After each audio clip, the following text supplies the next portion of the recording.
My name is Nathan Clarke. I am the owner of Mad Urban Bees. Got started in beekeeping because of my uncle, actually my wife's uncle. He got us started with a small beehive based on a African style hive called a top bar hive.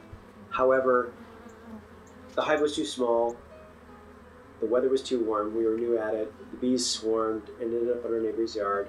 I ended up in a tree capturing a swarm on Father's Day, and the result was that we ended up with then 2 hives, and kind of things started from there.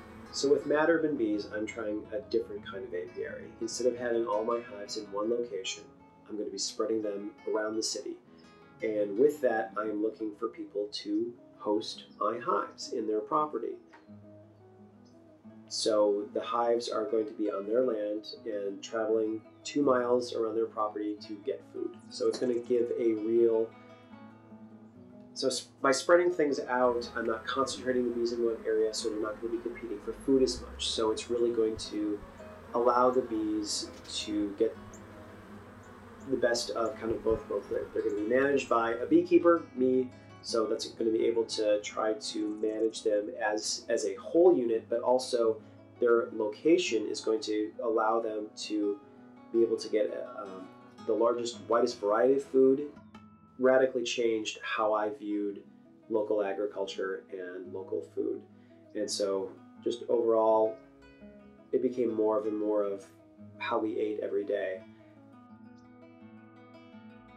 And then we also, for sweetening things, used our honey.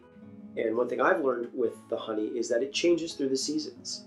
The honey will be light in the spring and summer, and then get darker as the fall. And also, as those blooms change, so does the flavor of the honey.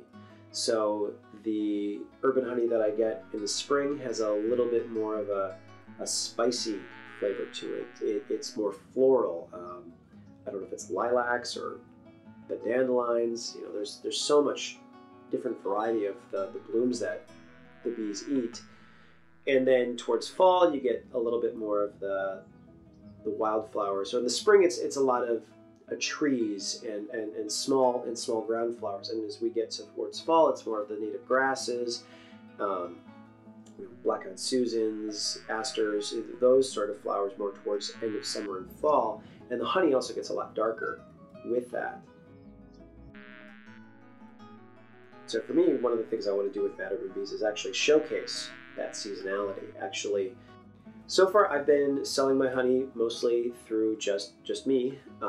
There was some at Bloom Bake Shop was interested in having some of my honey at their store, and then otherwise I sold it at the UW Arboretum's Local Products Expo, and also briefly at the Food for Thought Festival this summer.